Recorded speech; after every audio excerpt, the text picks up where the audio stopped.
tjetër. Pyetja e parë vjen nga një dëgjues që pyet çka do të thotë vula të dërguarve. Vula të dërguarve është quajtur pra vetë Muhamedi alayhis salatu wassalam.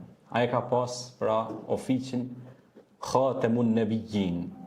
Pra vula e të gjithë të dërguarve. Pra përfundimi i dërgesave ka ardhur me kënd pra Muhamedin alayhis salatu wassalam. Pra pas Muhamedit nuk do të ketë pejgamber tjerë.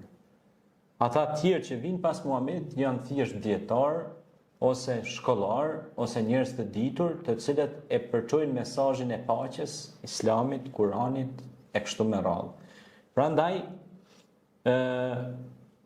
ka shumë ajete kuranore që thonë, pra që tregojnë që Muhamedi është i dërguar, Muhammedur Rasulullah, walladhina ma huwa shiddau 'alal kuffari ruhamau bainahum. Muhamedi është i dërguar i Zotit, ata që janë me ta, edhe ai që është me ta, pra janë të mëshirshëm ndaj njëri tjetrit, po janë të prerë ndaj mosbesuesve.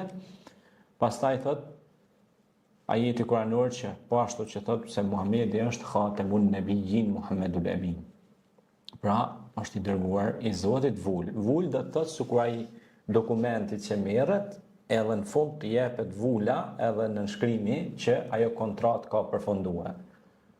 Por kishte edhe të dërguar edhe më përpara Muhamedit alayhis salam, për shembull ka qenë Ibrahimi alayhis salam, Musa alayhis salam, Isa alayhis salam. Pra kanë qenë të dërguar të Zotit që përmenden në Kur'an. Disa kanë qenë resul, disa kanë qenë nebi. Resul do thotë pra i dërguar i Zotit. Ata nuk kanë fol nga vetja e tyre, as Muhamedi alayhis salam s'ka fol pe vetes vet. Wa ma yantiqu anil hawa in huwa illa wahyun yuha, pra pejgamberi s'ka fol nga vetja e tij. Ka fol vetëm nga ajo që është, do të thonë, inspiruar ose frymzuar nga Zoti. Dhe kush pa ndeh ose pretendon me thon vetes se jam i dërguar i Zotit pas Muhamedit alayhis salam, ai është vetëm fals. Kanë qenë shfaqë në të kalumen disa që i kanë thonë vetit dërguar të Zotit në kalumen, po ka dhe sot si mendojnë disa që Zotin arrujt.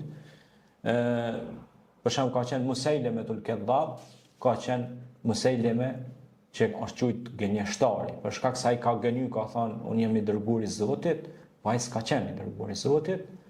Edhe pra ka paki përmbyllja gjithë shkafit, do më thonë, është përmbyllë me Muhamedin alayhis salatu wassalam, për cilin kanë folë edhe pejgamberët e mëhershëm që do të vinë mesin tonë një i dërguar, pra dhe do të përmbyllet misioni i gjithë atyre dhe në të kalumen që kanë qenë pra të dërguar të Zotit.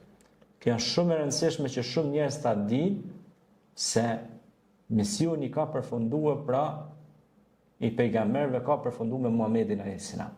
E pastaj kanë ardhur Khulefai Rashidin, që janë kalifet, udhëheqësit e drejtë, liderët e drejtë, kisot në përbot dietar që janë të drejtë, që punojnë me Kur'an, që punojnë me Sunet, që punojnë me drejtësitë e Zotit, që janë faktor influencerat mëdhej, do më thonë në përbot që, do më thonë në shtete ndryshme, për shembull ki dietarë mëdhej që kanë ndikim tek masat e gjera, kur komunikojnë me masën, kanë ndikim, janë shkollar të mirë, janë edukator të mirë, janë mësues të mirë, i mësojnë rinin dhe popullin për me çelë institucione, me çelë institute, shkolla, vende, edukimi e kështu me radhë.